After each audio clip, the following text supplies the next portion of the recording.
નમસ્તે વિદ્યાર્થી મિત્રો, નોલેજ ગાર્ડનમાં તમારું સ્વાગત છે. આજે આપણે 13.2 બહુલક બરોબર. લાસ્ટ વિડીયોમાં આપણે 13.1 મધ્યક પૂરો કર્યો હતો અને એની ત્રણેય રીતો આપણે જોઈ ગયા હતા. પ્રત્યક્ષ રીત, ધારેલા મધ્યકની રીત અને વિચલનની રીત. હવે આપણે આંકડાશાસ્ત્રમાં આગળ વધીએ તો આજે આપણે શીખશું બહુલક. બહુ જ સહેલો છે બહુલક શોધવો અને એ વધારે પડતો વિભાગ બી અને સીમાં તમને પૂછાતો હોય છે. જો આની અંદર ખૂટતી આવૃત્તિ વાળો માત્ર ચોપડીમાં એક જ દાખલો છે, એ ઉદાહરણનો છે બરોબર. અને એ જો ખૂટતી આવૃત્તિ વાળો દાખલો હોય તો એ વિભાગ ડી જેટલી વેલ્યુ ધરાવશે, એટલે કે વિભાગ ડી માં પૂછાઈ શકે. પણ મોસ્ટ ઓફ બધા દાખલા બહુલકના છે એ બી અને સી માં તમને પૂછાતા હોય છે. તો કેવી રીતે આપણે બહુલક કરશું? બહુલકની સંજ્ઞા છે ઝેડ. તો ચાલો હવે જોઈએ આપણે બહુલક. તો સૌથી પહેલા આપણે રકમમાં આપી દીધો હશે વર્ગ અને એફ. અહીંયા કને જુઓ તો હું રકમ વાંચું તો રકમમાં મને કીધેલું છે કે નીચેના કોષ્ટકમાં વર્ષ દરમિયાન દવાખાનામાં દાખલ થયેલા દર્દીઓની ઉંમર દર્શાવે છે. જો 5 થી 15 વર્ષની ઉંમરના 6 દર્દી, 15 થી 25 વર્ષની ઉંમરના 11 દર્દી, 25 થી 35 ની ઉંમરના 21 દર્દી, 35 થી 45 ઉંમરના 23 દર્દી, 45 થી 55 ઉંમરના 14 દર્દી અને 55 થી 65 ઉંમરના 5 દર્દીઓ આપેલા છે. અને આપણે દાખલામાં કીધો છે બહુલક અને મધ્યક બંને શોધો અને બંનેના માપની સરખામણી પણ કરો. તો સૌથી પહેલા અત્યારે તો મેં બહુલક શોધ્યો છે. મધ્યક તો તમને બધાને આવડી જ ગયો છે, એટલે મધ્યક તમારે શોધવાનું છે. હું આ વિડીયોમાં આજે ખાલી તમને બહુલક ભણાવીશ, માત્ર બહુલક કેવી રીતે શોધાય શીખવાડીશ. તમે હોમવર્કમાં આ જ દાખલાનો મધ્યક શોધજો અને જોજો કે બંનેના જવાબમાં કેટલો તફાવત છે. એટલે કે મધ્યકનો જવાબ અને બહુલકનો જવાબ બંને વચ્ચે ડિફરન્ટ કેટલો છે. પહેલા આપણે બહુલક કેમ શોધીએ એ જોઈએ. મધ્યક તો હવે તમને બધાને આવડી જ ગયા છે, અને છતાંય જો ના આવડતા હોય તો કોમેન્ટ્સમાં મને કહેજો, તો આ જ દાખલાનો હું પાછો તમને મધ્યક પણ શોધાવીશ. હવે જોઈએ તો આપણને વર્ગ અને આવૃત્તિ આ બંને કોઠા જે છે બરોબર, બંને કોષ્ટક છે તમને રકમમાં આપી દીધા હશે. આપણે સ્ટાર્ટિંગ કેવી રીતે કરવાની દાખલાની? તો આપણે એફઆઈ માં સૌથી મોટો આંકડો જોવાનો. એફઆઈ ની કઈ આવૃત્તિ સૌથી મોટી છે? તો જોશો તો અહીંયા 6, 11, 21, 23, 14 અને 5 એમાં સૌથી મોટી શું છે? 23 છે. એટલે કે એફઆઈ ની સૌથી મોટી આવૃત્તિ 23 છે. તો જે સૌથી મોટી આવૃત્તિ છે એની સામે F1 લખી નાખો. એની ઉપર જે હોય F0 અને નીચે હોય F2. એટલે તમને F1, F0 અને F2 મળી જશે બરોબર. F5 માં સૌથી મોટો આંકડો હોય એ આપણો F1, એની ઉપરનો હોય F0 અને નીચેનો હોય F2. પરીક્ષાની અંદર તમારી બધું ક્લિયર લખવાનું, એટલે સાઈડમાં અહીંયા દેખાડવાનું કે આપણું F1 છે એ 23 છે, F0 છે એ 21 છે, F2 છે એ 14 છે. પછી L કેને કહેવાય? તો જે F1 છે ને એની સામેનો વર્ગ, મોટી આવૃત્તિ વાળાનો સામેના વર્ગનો અધસીમા બિંદુ, એટલે કે પેલો આંકડો વર્ગનો કયો છે? 35. તો આ આપણો શું થયો કહેવાય? L થયો કહેવાય. એટલે અહીંયા લખશું L એટલે કેટલા છે? 35 છે બરોબર. તો અહીંયા ઉપર લખી નાખું છું L કેટલા છે? 35. એટલે કે F1 23, F0, F2 અને આ F1 ની સામેના વર્ગનો પેલો આંકડો જે છે જેને અધસીમા કહેવાય બરોબર. તો એ અધસીમા કેટલી છે? 35 છે. હવે આપણે આપણો સૂત્ર લખવાનો. આ બહુલકનો સૂત્ર છે, તમારે કડોકડ પાકો કરી નાખવાનો છે. Z બરાબર L વત્તા F1 માઇનસ F0 છેદમાં 2F1 minus F0 minus F2 ગુણ્યા H. જો મારા આટલા વર્ષના અનુભવ પ્રમાણે કહું ને તો તમે બધા સૂત્રો એ ઘણી વાર સાચા લખતા હોવ છો, ગણતરી એ સાચી કરતા હોવ છો. મિસ્ટેક ક્યાં થાય ખબર છે? અહીંયા પ્લસ લખતા ભૂલી જાઓ. આ પર્સનલ અનુભવ છે, બહુ ઝીણી બાબત છે કે વિદ્યાર્થીઓને બધું આવડતું હોય, લાખો વાર પ્રેક્ટિસ કરી ચૂક્યા હોય, છતાંય આ ભૂલ કરે કે અહીંયા પ્લસ કર્યો, અહીંયા પ્લસ કરતા ભૂલી જાવ. એને લીધે આ આખી રકમ છે એની સાથે ગુણાકારમાં આવી જતી હોય, તમારો આખો દાખલો ખોટો પડતો. એટલે આવી ઝીણી બાબતો ધ્યાન રાખવાની. સૂત્ર પરફેક્ટ નિશાની શીખે લખવાનો. હવે જો તમને આ સૂત્ર આવડી ગયું એટલે હવે માત્ર તમારે એની કિંમત જ મૂકવાની છે.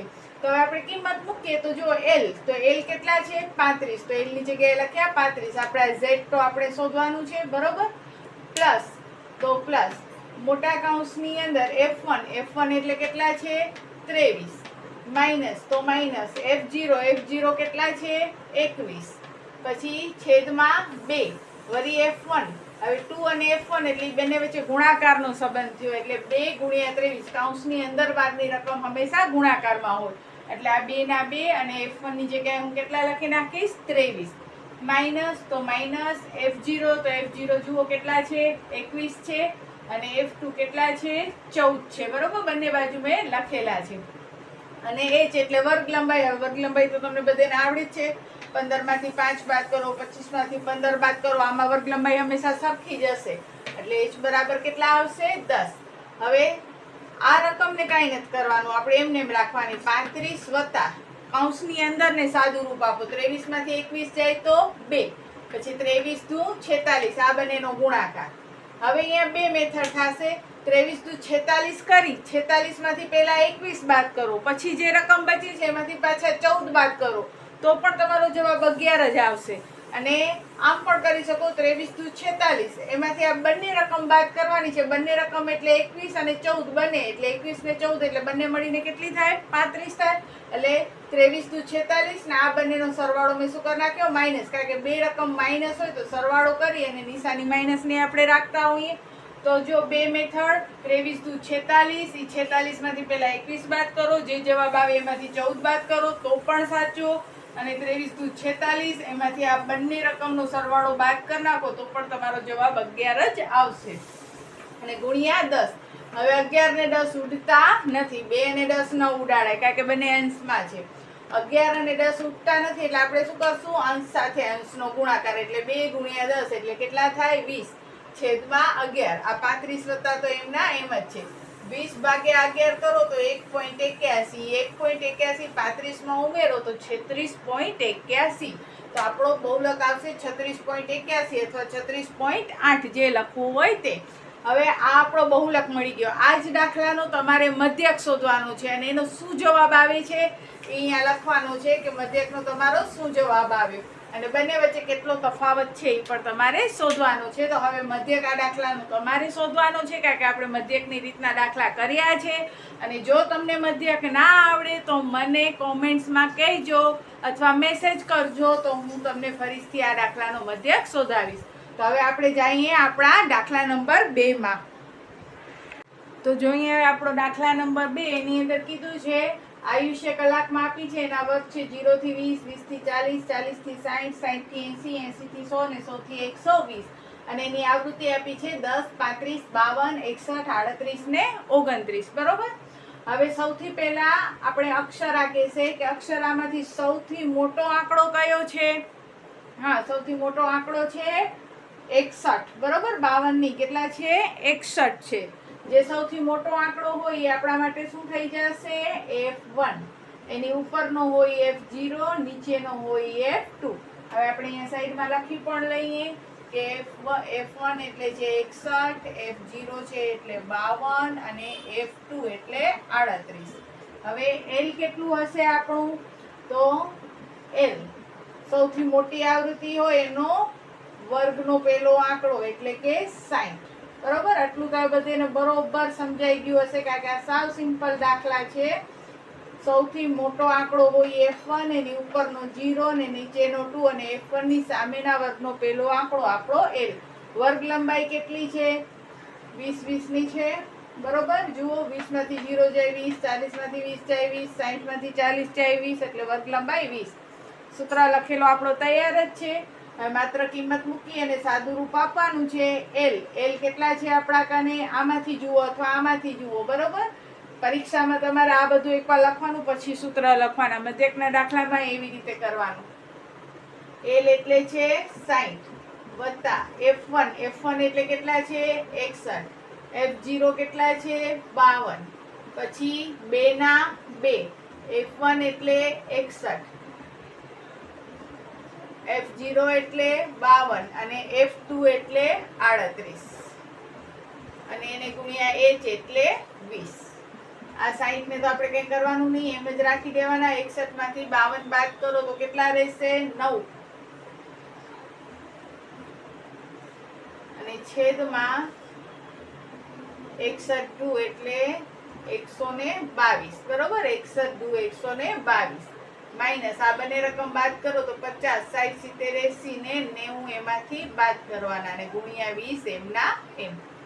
એટલે કે 60 વત્તા 9 ના છેદમાં 122 માંથી 90 બાદ કરો તો કેટલા વધે? 32 વધે અને એને ગુણ્યા 20. હવે જો અહીંયા છેદ ઉડે છે, ઉડાડવા હોય તો ઉડાડો ને ન ઉડાડવા હોય તો 9 ગુણ્યા 20 કરો. હું તો ઉડાડી નાખીશ. 16 દુ 32 ને 10 દુ 20. જો 10 દુ 20 ને 16 દુ 32. 32 ના ભાગ 16 ગુણ્યા 2, 20 ના ભાગ 10 ગુણ્યા 2 એટલે આ બે ઉડી ગયા. હજી 16 ઉડે છે. 8 દુ 16 ને 2 પચ્ચા 10.